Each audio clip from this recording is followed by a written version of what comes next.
Hey, so today I'm going to talk about naive chocolate from Lithuania.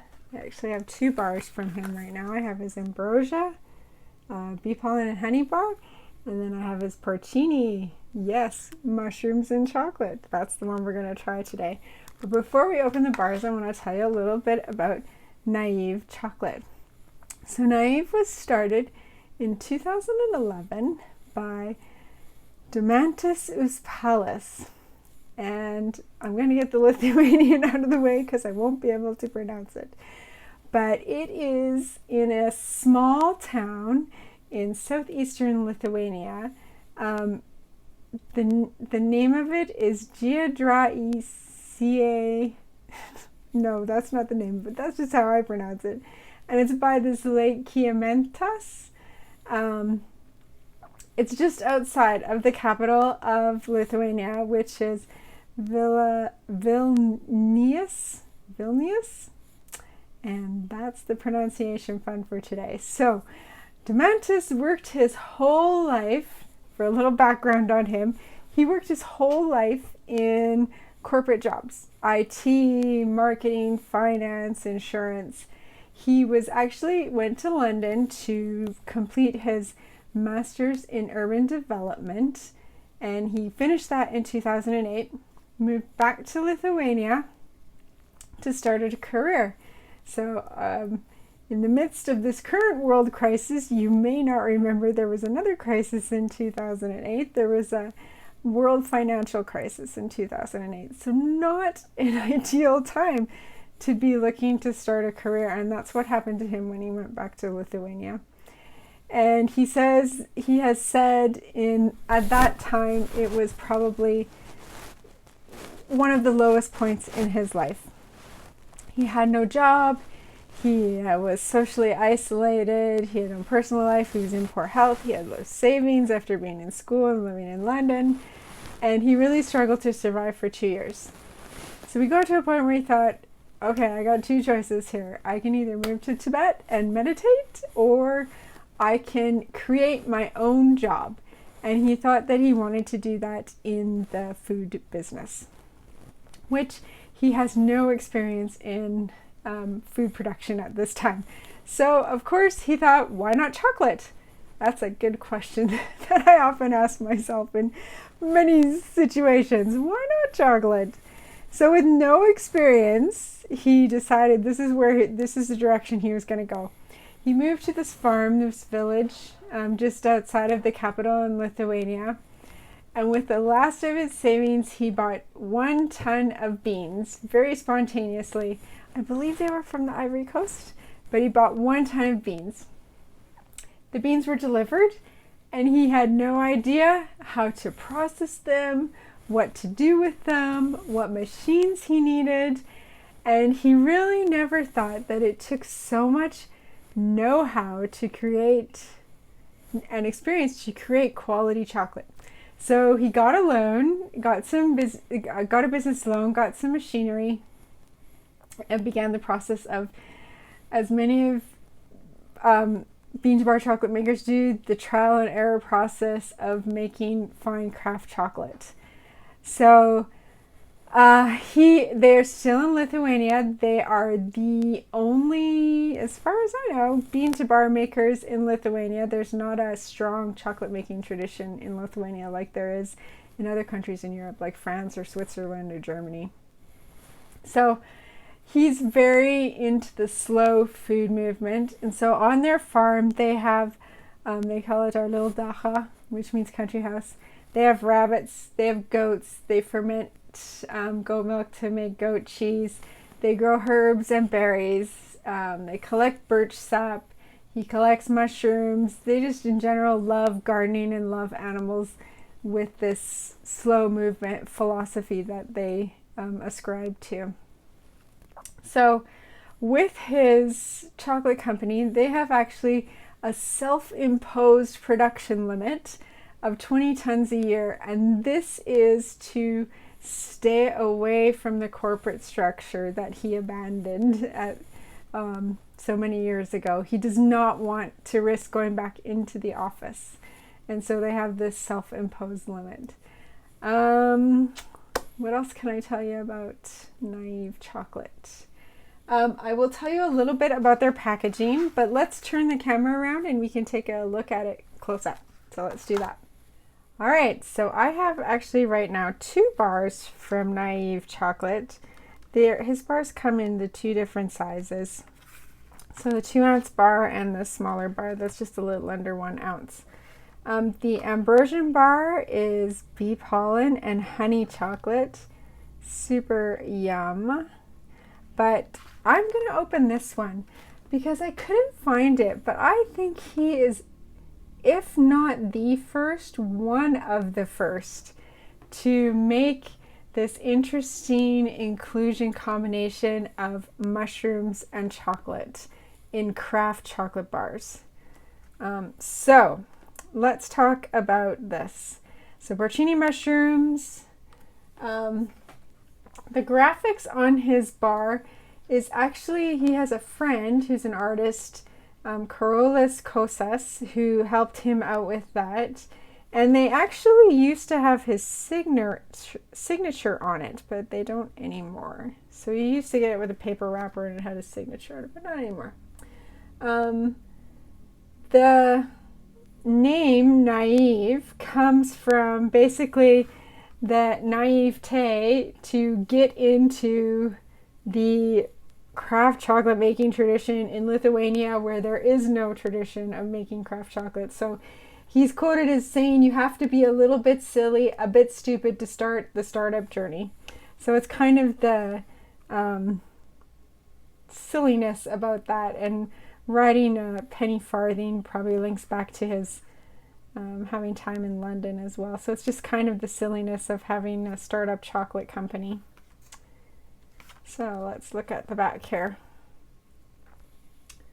So this Porcini is, this is part of what he calls his Forager collection. The Ambrosia bar is also part of the Forager collection.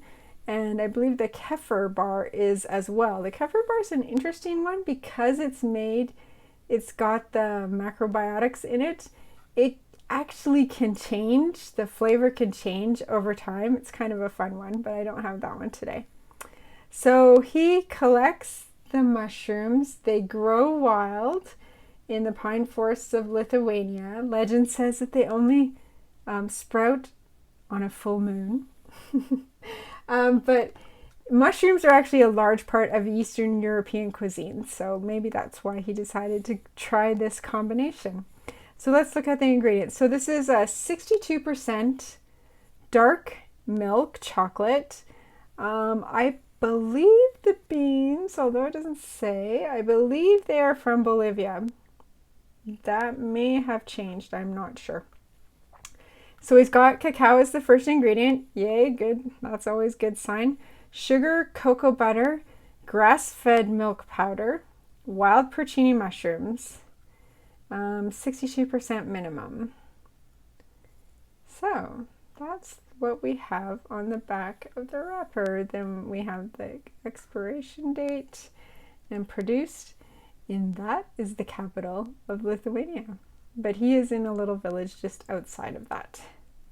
All right, let's open it up. The other thing about his bars are they have this unique shape. You will always know you have a Naive bar when you see this. Oh, there, I forgot to show you that. I am Naive. So going back to he's a little bit crazy for starting a chocolate company. It's a nice looking bar. It's got a little bit of texture on the top of it, so that reduces the shine a bit, but it does look like it has a nice temper and a nice shine to it. Let's look at the back. Yeah, it's a good looking bar. Let's give it a smell. Oh, how unusual. So you do get, when you smell it, you definitely do get the mushroom flavor, and you get a little bit of the fudginess of the chocolate. So this is his smaller bar. His bigger bars have the same shape, but let's break a piece off Let's see if we can hear the snap. Ooh, it's a milk bar, and my room is a little warm because it's getting hot where I am. So not a huge snap, but it does look like it's nicely tempered. I wouldn't hold that snap against it at all. Okay, let's warm it up a little. Yep, you get the mushroom. Mushroom's really strong, actually. That's pretty much what I get in the aroma. So let's taste a piece and see what we can taste. All right, so this is a very unique bar if you've never had a mushroom and chocolate bar before. It's very creamy. It's a very nice milk chocolate. Very good. When you're tasting it, you don't so much as taste the mushrooms as you continue to get the aroma of the mushrooms, but the taste is more like a malty, earthy, almost like a truffle-like flavor, but not so garlicky. It's a very nice balanced bar between the sweet and the savory. So it's really, really nice bar. And it's kind of, it's weird if you've never had it before to get the mushroom aroma as you're eating chocolate. It kind of messes with your head a little bit, which is part of the fun and the whimsy of this whole brand. So this is definitely a chocolate worth trying, and his chocolate is quite good, and he has definitely figured out what he is doing at this point in time. So let's flip the camera around and we'll finish talking about Naive Chocolate. Right, so that was the Porcini mushrooms and chocolate. He's got 3 collections. If you look on his website, he has the Forager, which includes wild ingredients, locally sourced organic things like the Porcini. The bee pollen honey is the other one, the ambrosia one that we didn't open. And also in there is the kefir, which is the fermented dairy beverage.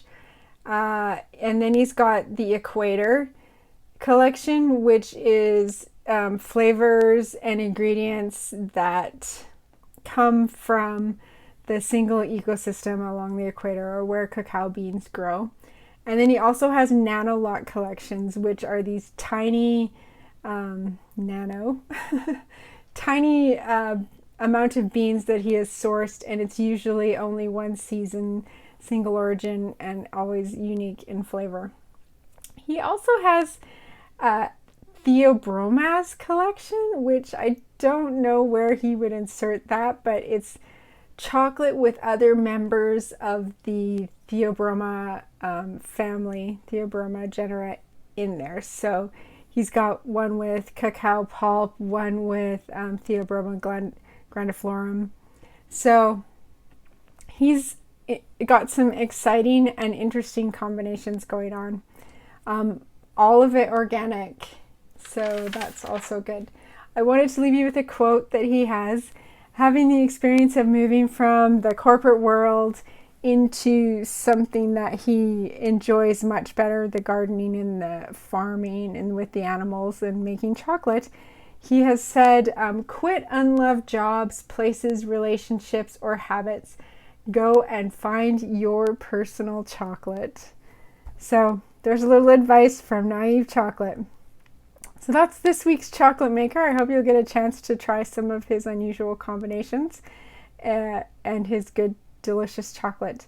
Next week we'll have another chocolate maker. If you subscribe and like, you'll be notified as soon as the video comes up.